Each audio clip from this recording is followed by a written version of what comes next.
Всем привет, с вами ШГШ Фанатик, и сегодня мы поговорим про дресс-код в ШГШ.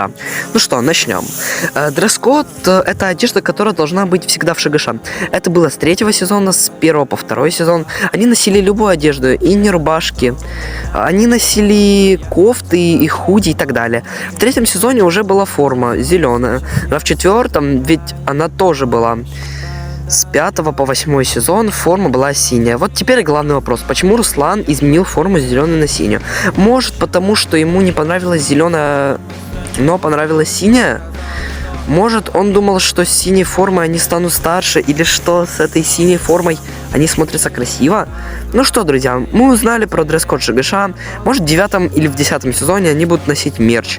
Ну что, понравилось видео? Если да, то подписывайтесь и ставьте лайк. С вами был ШГШ, и всем пока.